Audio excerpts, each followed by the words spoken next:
Hello, everyone, and welcome back to Udon at Dawn podcast. I am your host, Lena, and today we're just gonna dive in and talk about all things travel.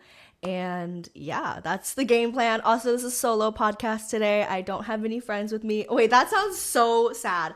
I have friends, I just didn't intend to invite them for this podcast this time around. This is the little thing we're going with. I've got a camera in front of me, which is the one that I'll be using, the main camera, but then I also have a camera to the side of me, which I will be using for just some fun little clippets and snippets.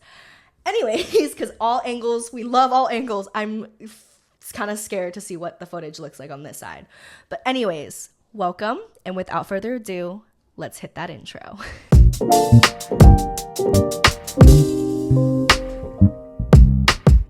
Hi. Oh my gosh, it's been a minute. So I'm just gonna ramble. This is pretty much how podcasts works. You just talk for however long you want to.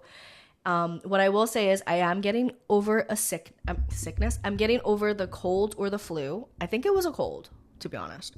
So if my voice sounds a little bit different, that is because my nasal passageway is non-existent. It's hard to breathe. I can barely hear in my right ear.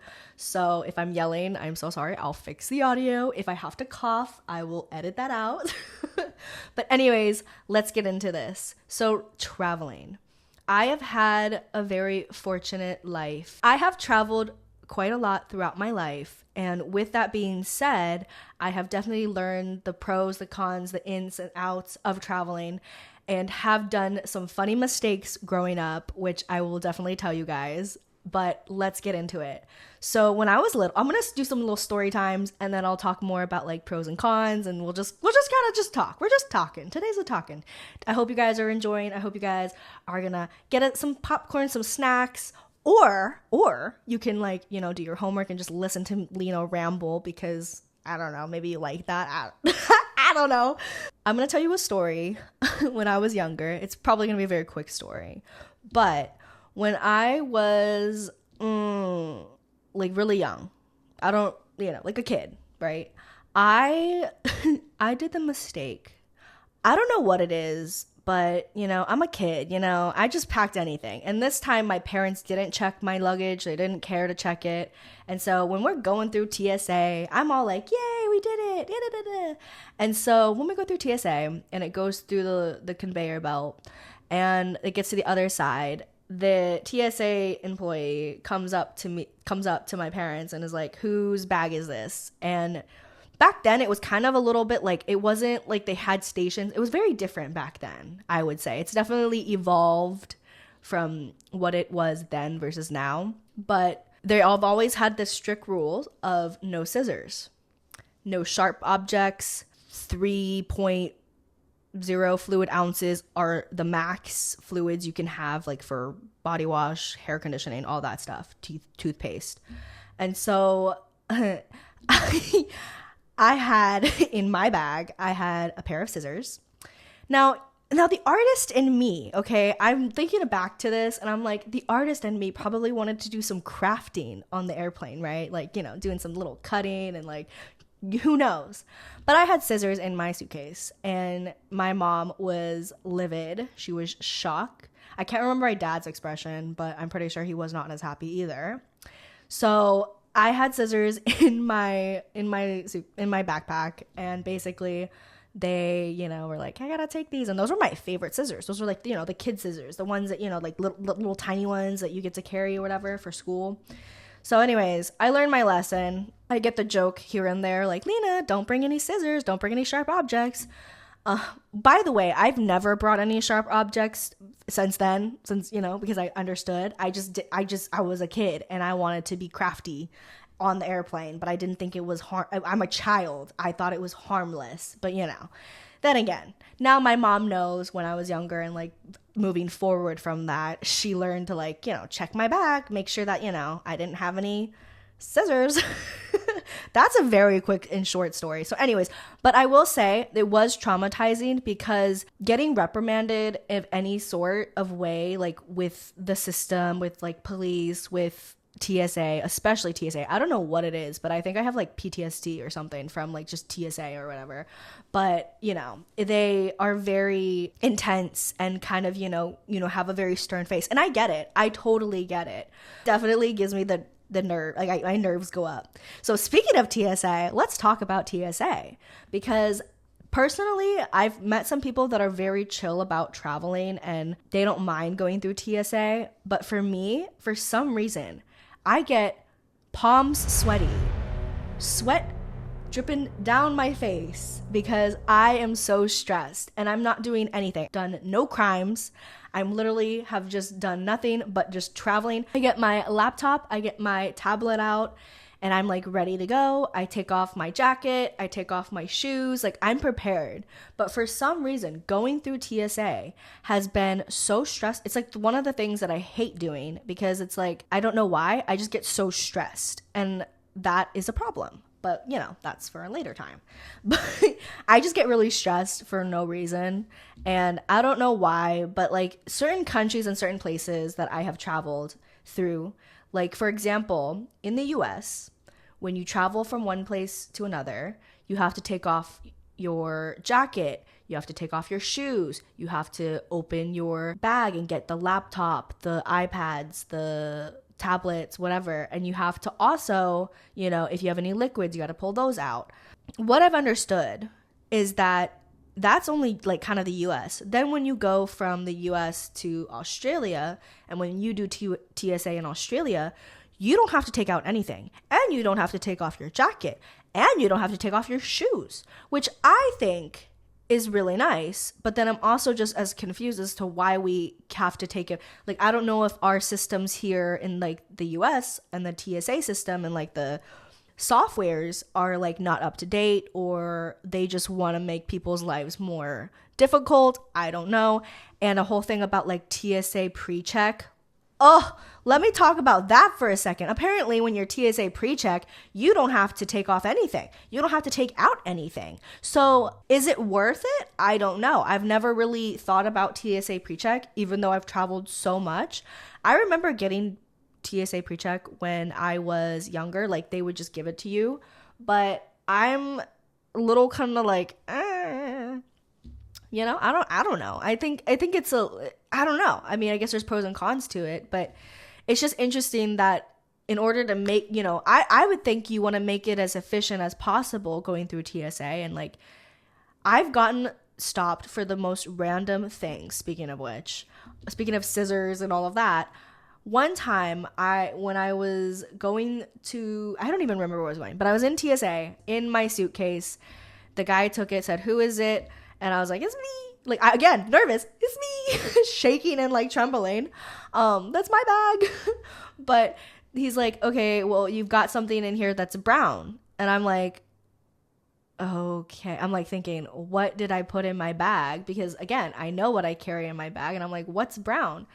Come to find out, it was my bra.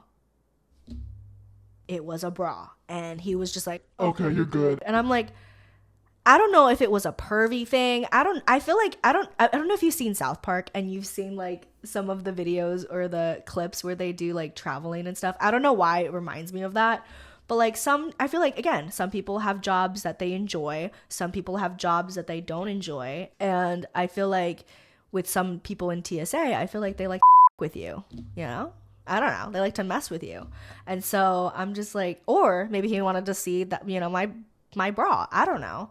Which is, I don't know, it's just weird. But, so I got stopped for a brown bra, basically, which is a nude bra, which is, it's just a bra.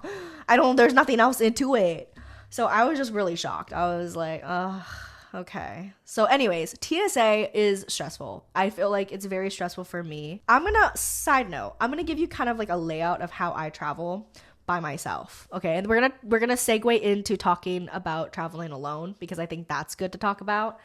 And then we'll segue to traveling with other people and stuff, and family and friends. So when you travel alone, there is this wonderful thing called you're on your own time. You get to do whatever you want. However, for me, I'm a person that makes sure that I am there 3 hours in advance, whether it's international traveling or domestic traveling. I am getting there at a very reasonable time so that I don't have any problems. And so I will get there about 3 hours earlier. I don't care. I always have a portable charger with me. That's probably one of the best things I recommend anybody. Bring a portable charger. Thank me later. And also, it's just the best because sometimes they don't have chargers that work in the airport, which that's another thing. I've got some beef with the airport like system. And because it's like, well, I understand that there's a bunch of people, thousands of people go through the airports, hundreds of thousands of people every day. But at least have an outlet that works so that we're not all fighting for an outlet to plug our stuff.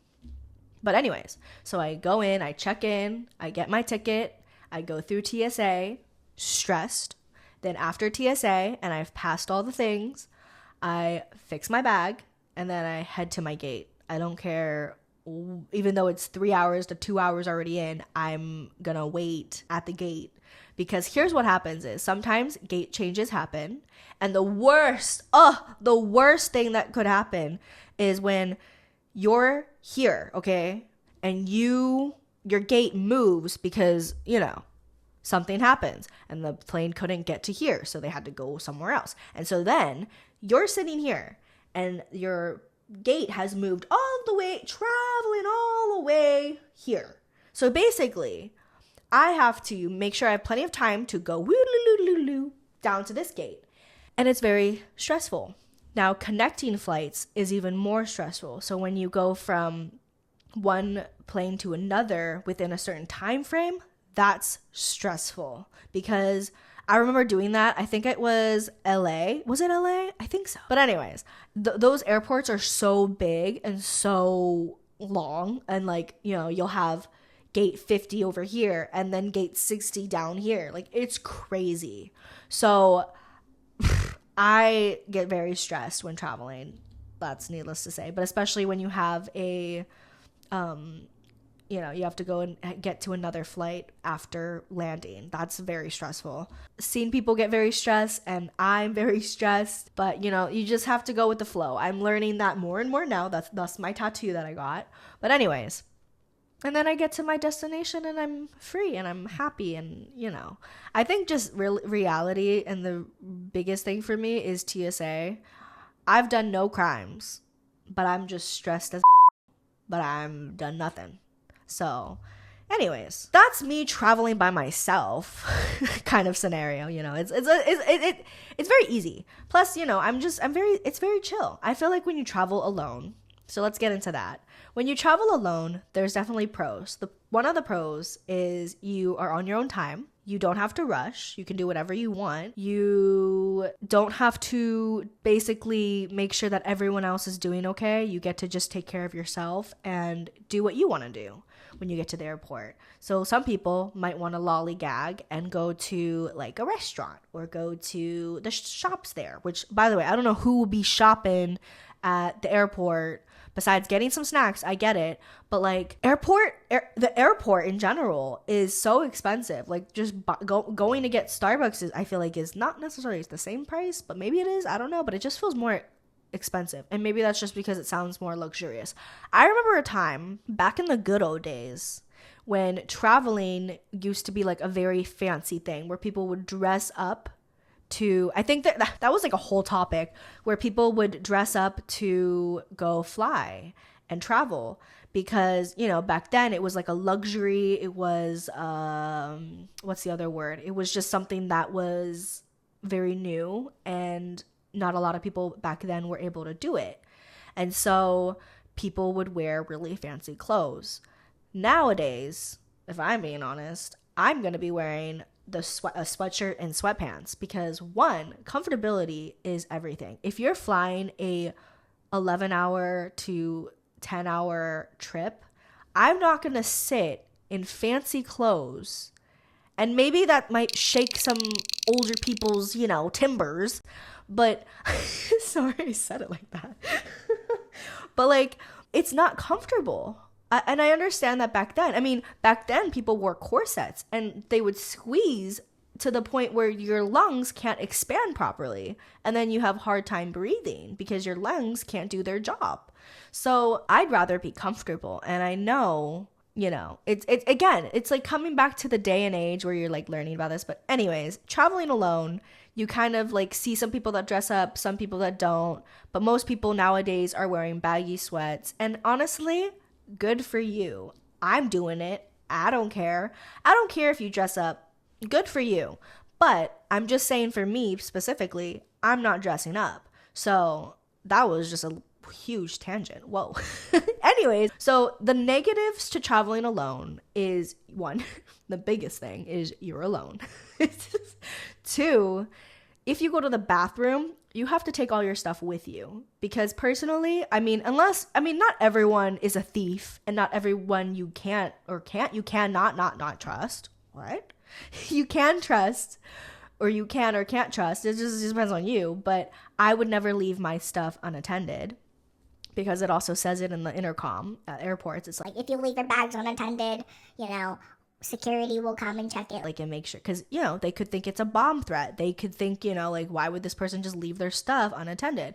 Because that's not safe. So I get it.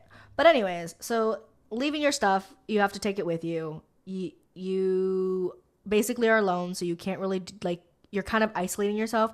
Hopefully it's an opportunity to meet people and like to socialize. But sometimes I've noticed that when traveling, it's not necessarily people want to socialize. Sometimes traveling can be a business endeavor. Sometimes traveling can be for pleasure and like holidays and stuff like that. But I don't know. You got to read the room, So there's the pros and cons of traveling alone, I think, for me at least. And then, I don't know. So, yeah, I've already spilled about my TSA terrors and, like, the stress that I get from that. But traveling alone is good. I just find it really lonely. That's my only take on this, is that I find it so lonely. So, traveling alone is very stressful. It can be stressful.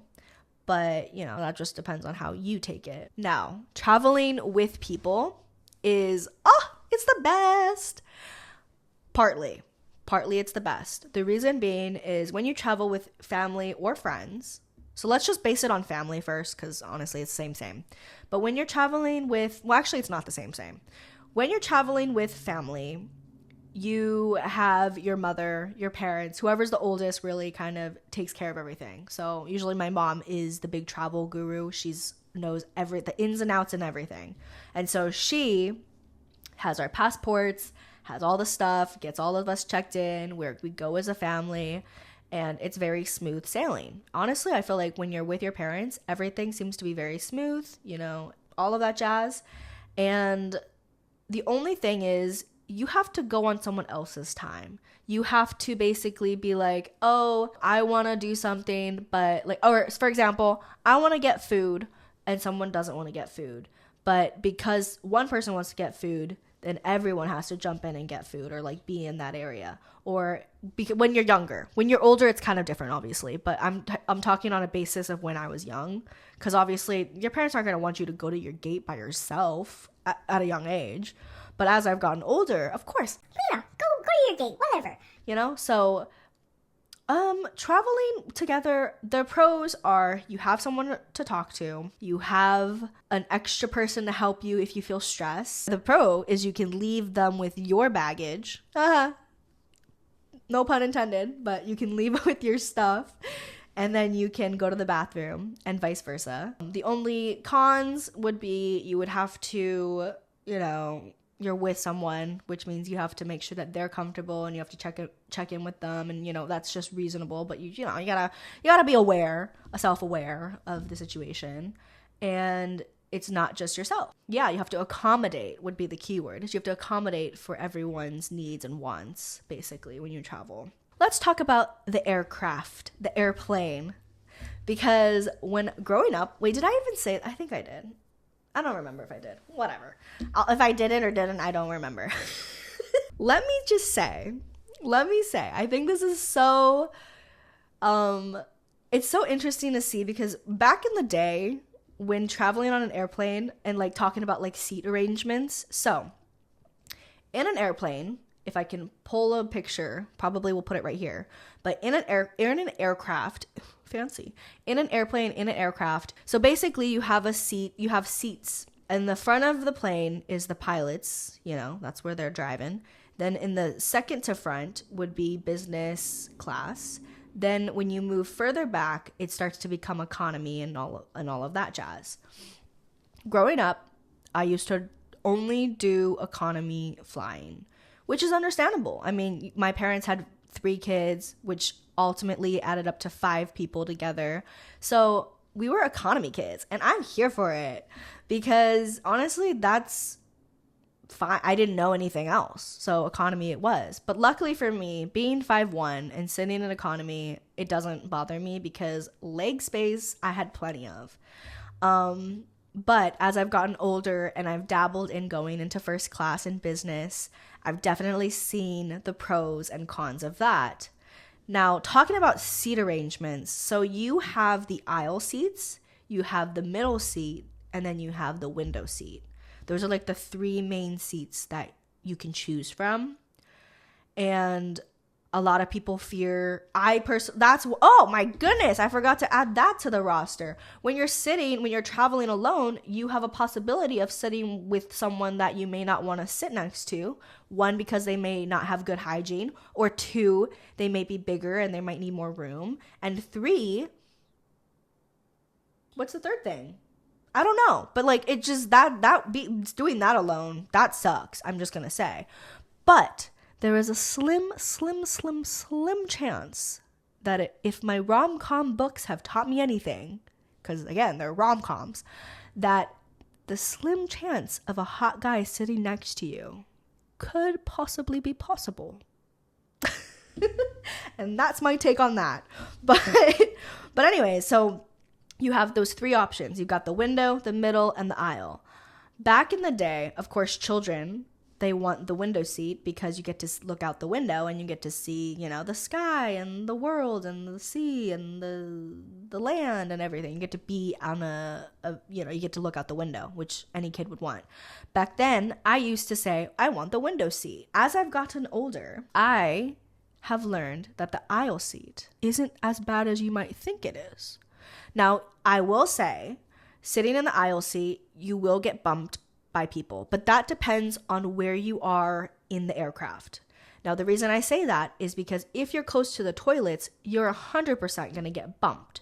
You're going to get elbowed, you're going to get hipped, you're going to get, like, when you're trying to, especially red-eye flights, those are the worst. Those are the worst experiences I've had in my entire life, is when you're sitting, like, I don't plan it, it's just sometimes they don't have any other available seats, and you're with someone or you're not with someone, but, like, it just is, So I definitely would recommend staying away from the bathroom seats unless you're like 3 rows ahead of because if you're right behind where the bathrooms are, that sucks because people are going to stand near there. Even though the pilots recently have said, it's not, or like the captain has said, it's not a good idea to block the, because you got flight attendants running back and forth and stuff. Sitting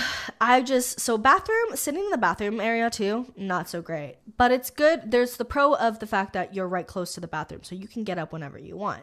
Now, that's another thing is sitting in the aisle seat is you can get up whenever you want. You don't have to cross over somebody that you don't know, not once, not twice, because if you're in the window seat, you got to do that. But if you're in the middle seat, guys, I've never expressed with deep disgust the middle seat. I hate the middle seat. It is the most ridiculous thing because when you sit in the middle seat, okay, you got someone here, you got someone here. Which one is your armrest? Because some people that is either on the window seat is going to take both armrests, and then the person on the aisle is going to take both armrests. So then you're sitting here like, and is that comfortable? Absolutely not. Absolutely not. It is not comfortable. But here we are. So definitely do not recommend the middle seat unless you're with family. That's like, again, another thing. When you're with family, you can sit all together for the most part, and that's nice. But if you're by yourself, I would definitely recommend either the window, if you have a good bladder. If you have a camel bladder is what I like to call it, because camels don't pee for a very long time. So they hold it. So if you're a camel, sit in the window seat. But if you're someone that doesn't want to crawl over people and wake them up and disturb them and be a nuisance because, you know, some people have a smaller bladder, then sit in the aisle seat, which is what I do.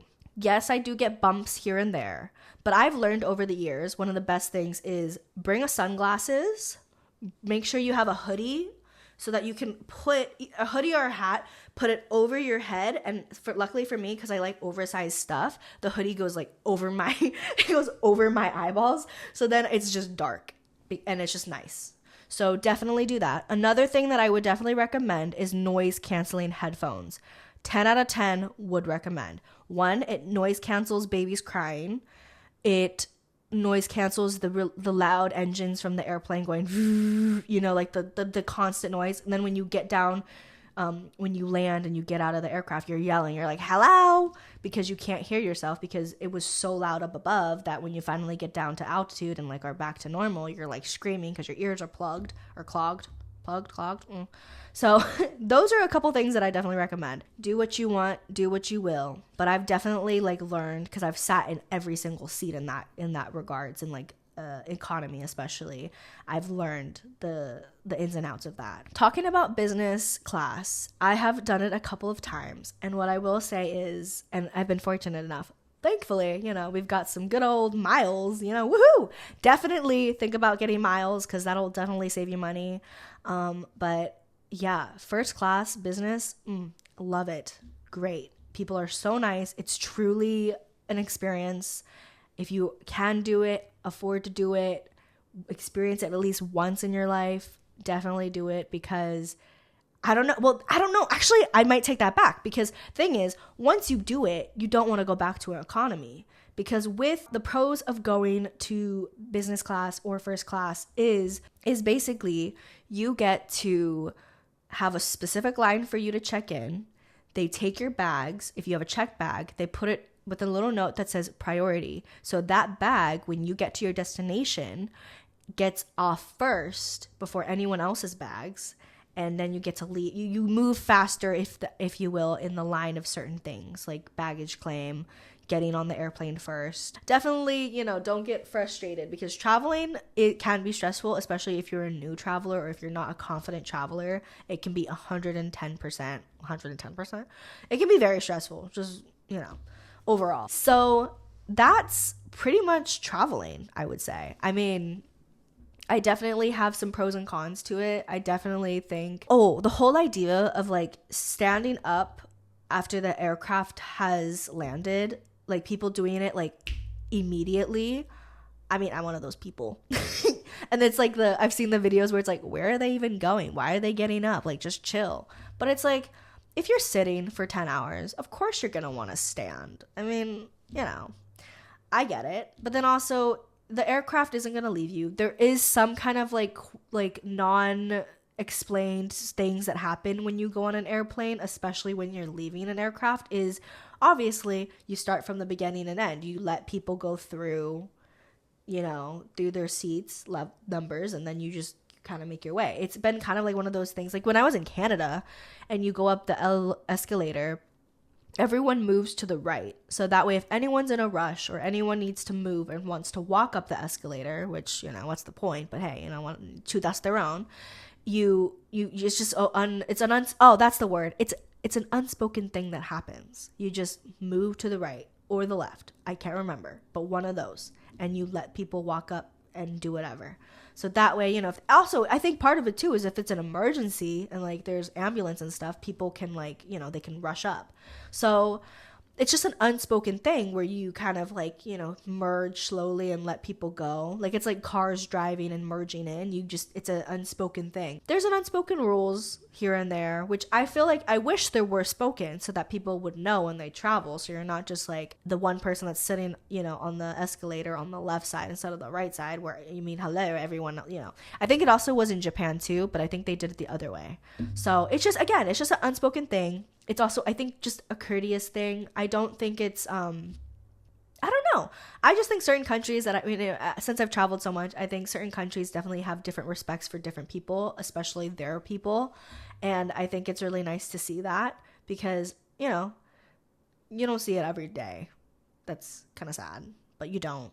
So anyways, so traveling, I think overall, you know, it's up to you how you handle traveling and how you particularly like traveling, if you like traveling, because honestly, traveling is a really cool experience if you can experience it, and it's fun.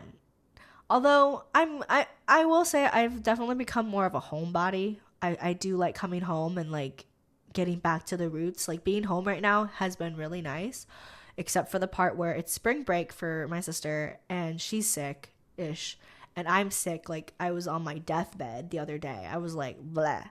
So anyways, we're gonna talk about how I've been doing, because I just want to like check in and say hello and just, you know, the podcast, right?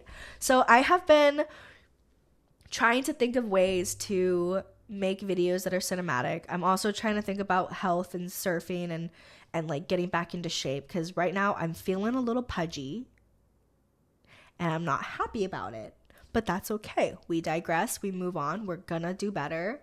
I need to put myself accountable, but I'm such a such a to myself. I'm just like, I'm gonna have noodles, even though I said the other day, Lena, stay strong, don't have noodles, but here I am. So anyways, I'm definitely gonna be a little bit more harder on myself when it comes to certain foods. Not like hard, like I'm gonna not eat anything, as in hard on myself, as in like I'm gonna make sure that I eat better, because I'm 26 and I ain't getting any younger, baby. I ain't getting any younger. But it's nice to be back home and kind of, you know, reunite with friends, check in with everybody, and just, yeah. And I'm also, so my business endeavor right now, as of now, is I want to become a photographer. It's still a work in progress. I am currently in the making of a Instagram. So if you guys want to, feel free to follow my Instagram for specifically my photography. That would mean a lot. And also it would be really cool because I'm just trying to get my photography footage and stuff out there. And I don't know, I just always loved it. I always loved photography. I always loved capturing moments through a lens. What I see when I take something is what you will see, but that's what I saw. You know what I mean? There. Does that make sense? So like when I take a picture, I'm seeing the photo and I'm like, that's a really sick shot. I take it and then I share it on Instagram, or I share it to a friend, and then they see it and they're like, whoa. And then that's the moment where you're like, they just witnessed what I witnessed, but in a photograph. Do you know what I mean? Thus, photos and videos were born. But other than that, everything else is great. I am doing really well. I'm continuing on my monthly vlogs, although I'm trying to also think of like other fun videos and clips, because I do notice that I think I need more consistency in that and like filming a little bit more. Like I think I kind of want to do hear me out. I kind of want to do like date vlogs, or date on a date vlog. No, that sounds weird. Well, like basically I want to go on a date with myself, basically on a date with my camera with you guys, and take you just like throughout my whole day. I think would be kind of fun, although I have to plan out a date like that. So anyways, I think I've rambled plenty today. I know it's not a very long vlog. I was gonna say vlog. I know it's not a very long podcast video, but when you do solos, I guess it's not as long, but that's okay. So anyways, I hope you guys enjoyed today's video. If you did, please give it a like. Also feel free to subscribe. Also feel free to follow my Instagram, and follow the photography one, which is Somo Productions. I'm so happy to say, at least it's called Somo Productions. And for those that are curious about Somo, maybe one day I'll explain it, but for now, I'm going to keep that to myself. I hope you guys have a wonderful day, and I will see you guys in the next one. Bye!